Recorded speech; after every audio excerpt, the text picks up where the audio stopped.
Hello ladies and gentlemen, welcome back. I'm Brendan Lee. In this video, I want to talk to you about enlightenment work and its influence on sleep and or energy levels. Now, to be very, very clear, I just want to let you know that this video is more speculative. I'm just going to shoot the shit with you here. We're going to chit chat. I don't want you to believe this. More use this video as just something that perhaps is thought-provoking and helps you move in the direction of you considering it for yourself, okay? So I'm not locking anything down. Just treat this more like a, let's check it out together, huh? I've just been getting ready, setting up for the winter retreat. I just locked down all these mats. We got some people coming in as for some martial arts and body consciousness type work. So I'm getting ready for that. It's getting a little cold here in Texas, and it should be cold tomorrow, so we'll see how that goes. Anyway, just some news and shit like that. Now, I had somebody write in from Austria. He's a doctor out there, and one of his areas of expertise or curiosity is sleep. And he writes something like, I've heard it mentioned in maybe consciousness or enlightenment circles or whatever, people, when they do this work, they don't need as much sleep. And then he also mentioned, and I hinted in one of my videos previously, that also when I do lots of consciousness work, I don't need to sleep as much. And this appears to be true. Now, why is that true? I have no idea. Video's over. Bye. Catch you later. Sign up. Come to a workshop. See ya. Let's see. It is a little bit of a curious thing. Now, let's see. What are some of the symptoms? It's like it didn't used to be this way, right? I do some consciousness work and normal, but then sometimes something will happen or I'll get like way, way, way deep into it, or if I do a bunch of the work for a long period of time, I started to notice, as far as I can tell, increased energy levels. And what I suspect is part of that, is I'm not doing as much shit with my mind that I normally do. And I suspect that has something to do with me needing sleep. You know, it seems like when I look into the matter that, like, usually I'm very, very, very busy maintaining myself, maintaining social relations, having worries about this, that, or the other thing, you know, trying to maintain my image, whatever stuff tends to go on. Now, it seems to me that consciousness, you know, what I'm calling consciousness work. Now, for those of you out there who are unfamiliar with the work I do, if like you're listening for the first time, I would invite you to please be very careful about any assumptions that you might make. When I say consciousness work, please consider what it is I'm talking about, because it may not be, and likely is not, what other people are doing. All right? What is consciousness work? Like, what am I up to? It's a focused effort to discover for myself, experientially, not intellectually, but experientially, what's true. It could be any matter. It could be in matters of physical, objective relations or objects themselves, the nature of reality, the nature of mind, the nature of being a self, a person, you know, others, existence itself, whatever. It's like we're looking into these things, and it's like what makes consciousness work unique is this looking into things. And it just so happens that when I look into stuff, say I'm like a person. Oops, there's your problem right there. Fuck it. Oopsie daisy. I'm a person. Shit. Anyway, that's a little joke. Not that you need me to tell you that that's a joke, because you're smart. Say I'm a person that's got a lot of baggage, right? And then I do some work on myself. I discover the nature of the baggage.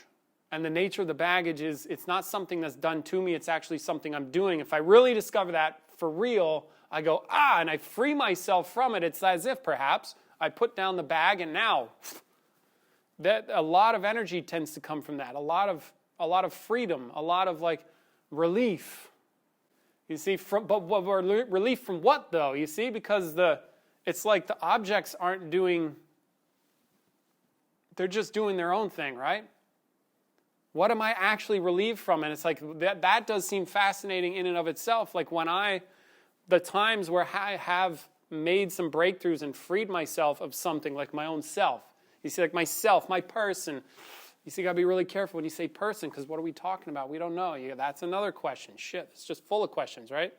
A person is locked up into being a certain way, and suddenly I get, oh, that's something I'm doing. It's not something I am. Fuck. Ha ha. See, relief from what? The person that I am. But what's that? At the end of the day, it's just mind. Thoughts. Really fucking strong thoughts sometimes, though. So you get, see, but then again, thoughts. You might not know what a thought is. This gets worse and worse. Okay, so you get, going a few different places here. This is me speculating. Why do I need less sleep? Or why would somebody need less sleep? Likely because I'm not doing as much bullshit with my mind. I'm not doing as much stuff with my mind. Like being a person, or like if you ever seen a person who's really tortured? Yeah, man, you ever seen a person who's really tortured? Can you imagine? What if that tortured person got the real source of their torture? Their own mind. Now, this would have to be a really radical form of getting. You see, I say get that they are tortured. Get that it's their mind. Get is the operative word. Get. I'm not talking about intellect. I'm talking about like a realization of, oh, that's how I'm doing that. That's what I created with my mind. It's like I cannot control circumstances, but I can control how I relate to circumstances. And when somebody is a victim or a tortured individual, that's how they're relating to circumstances. See, and that can get really tricky as far as I can tell, because also when something is trained up or locked in or really like burned in, the brain, I suspect the brain changes, like the connections that the brain makes get like worked into place, and that can be very hard to change. You see? But then imagine if somebody could then release themselves from that. I suspect, it's my experience that I have more energy as a natural byproduct of like letting go of some of this stuff. See, if I spend so much of my time locked into like a certain way of thinking that's like unhealthy or draining or like pain, emotional pain, it's like that wears out, as far as I can tell, wears out the nervous system. See, I can overload my nervous system by doing too much of that shit. Or you ever seen somebody who's in fear a lot of the time, right? They just panic all the time. They're all wound up. Imagine if they were suddenly released from that. Now, I just thought of the other side of that, or another avenue, or another aspect is I've seen a mind in so much fear that then like panic sets in, and then sleep is like, because I'm on adrenaline. I'm on fight or flight. Therefore, sleep becomes challenging, but then the brain can get really fucked up. I'm not talking about that where it's like a panicked no sleeping. This is more of I just naturally don't need as much sleep. Who knew? That's when I'm deep in. Now, another place where this comes up, so again, I'm just sharing here with you just some considerations. Another place where this shows up is when I do contemplation intensives, like I master these. I'm what's called a master, facilitator, a person who holds the space, like is there, an enlightened mind to be there for the people so that they can work hard, right? And you're always invited to come do these workshops. They're very intense. And when I'm done with these, usually, a couple of days, I don't really sleep much the next couple of nights. I'm like wired up. And I suspect in that case, there's like all this energy and focus, and it's like very, very, very, very focused, on one thing only, and I'm just there with that. And so everything else takes a back burner, and I suspect there's a lot of energy, like when I'm finally released from this burden of the discipline, because it's like I lock everything down and just go, right? And my normal self stuff, I'm like, nope, because if I let that run around, if I let myself run around like that, then I lose focus, I'm not present, I'm not up to the task the right way, and it's stupid, so I just don't do that very much when I'm a facilitator. Like I switch modes. And so when I'm like locked in, it seems to me that when I finally release that, I'm like, woohoo, I get fucking lit. you know. I guess you could say high in a certain sense, or huge amounts of energy. Now, what's that about? Again, I don't know. Speculation. Okay? So now, these things do seem to exist. Yeah? Another experience I had where I was tired. I was in a contemplation, and I tell this story during contemplation intensives because people sometimes they're tired and they think they're tired like it's their body, but it's actually not. It's their mind. And it's like I was contemplating, and I was getting sleepy, and then I would fantasize and wake up, and then I would contemplate and get sleepy again, and then I would fantasize about something and wake up again, and I'm like. After this happened a few times, I'm like, wait a fucking minute. I'm like, I'm in it. I'm working, and I'm like, wait a minute. My mind's doing something. I'm up to something. I'm like, all righty, okay. I was awake. I'm like, all right, I'm going to test this out. I'm going to say, all right, if I'm fantasizing now, so I'm awake. I'm going to contemplate, and if I start going to sleep again, this means that I'm not tired, that my mind is resisting something. And so I did. I contemplated, started to fall asleep. I'm like, all right, that's it. It's fucking bullshit. It's bullshit. I'm not tired.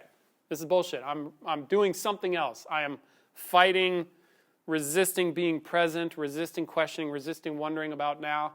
So I did this with my mind. I pushed into the wall of tiredness until I fucking snapped out, broke through, and woke up. See?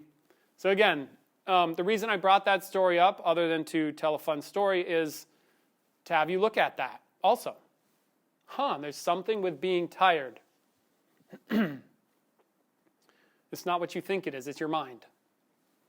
See, only in rare cases does the body actually get, like you do so much with your body that you're actually wiped out. That's a different deal, as far as I can tell. Okay? So then what does that tell us about the need for sleep? What does that tell us about energy levels? What does that tell us about other stuff? See, and then maybe one other place that I could tell you, and this is from something I cannot go too much into detail about, but I was under a lot of stress. And I was shutting down from all the stress, like intense physical stress, yeah? And I was shutting down from the intense physical stress, and I hit a wall. And I was hitting this wall and fighting, and then finally, again, broke through, found more energy, found there was more. And I could swear that because of the wall I was hitting, it felt impossible. And yet still, I went through. And again, energy, instantly. See, now, what's that about? I don't know. Are these things possible? Yes. Does it seem to happen when I do consciousness work, I need less sleep? Yes. What's that about? I don't know. Yeah. So anyway, that's all I have time for on this video. I hope that served you in some way. What do you do about that? What do you do for you about that to make it experiential and real? Well, check it out, as always. Look into your experience. Do a lot of contemplation work, and then see. Do a lot of enlightenment work for an extended period of time and see what happens. Try to also throw out the idea that happens because, again, the mind is so strong that you might go, if I do, like the placebo effect, if I do a bunch of contemplation, I won't sleep. It's like, no, just sort of let it go, see what happens. Check it out. Yeah? And always do that. Now, barring that, you could interview lots of people, do some science about it. That might be interesting. Do some interviews, conduct an experiment, see. How do you get lots of reports of this? Are they consistent over different groups, different times, and from people that don't know about it? Do some research. I would think that would be of service.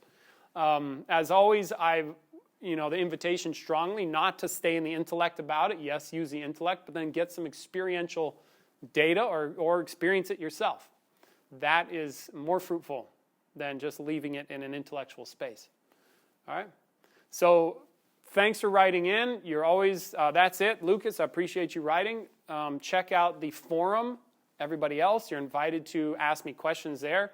And try to ask questions that are something you're working on or something you're really curious about. I could respond there. Otherwise, you're always invited to come to a workshop. These are what make the most difference, the quickest. Yes, they cost money. Yes, they're a fuck ton of hard work, but they will make a huge difference really fast. That's the value there. And check the websites. And okay, catch you next time. Much love. Take care. I'm Brendan Lee. Bye. Oh, right. Last thing. I do one-on-one coaching. You want that shit? Email me. If you think there could be some benefit, I offer a first-time free call, just to, like a discovery call, as we could say, or as I could say, where I check things out with you and see, like, hey, could we work together? Can I actually serve you? Like, do I think that I have the stuff that will serve you, given what you're telling me? Yeah, that's an option for you as well. So I'd love to connect with you over that. Okay. All righty. Take care. Good luck out there. Kick some motherfucking ass, and I'll catch you later. Bye.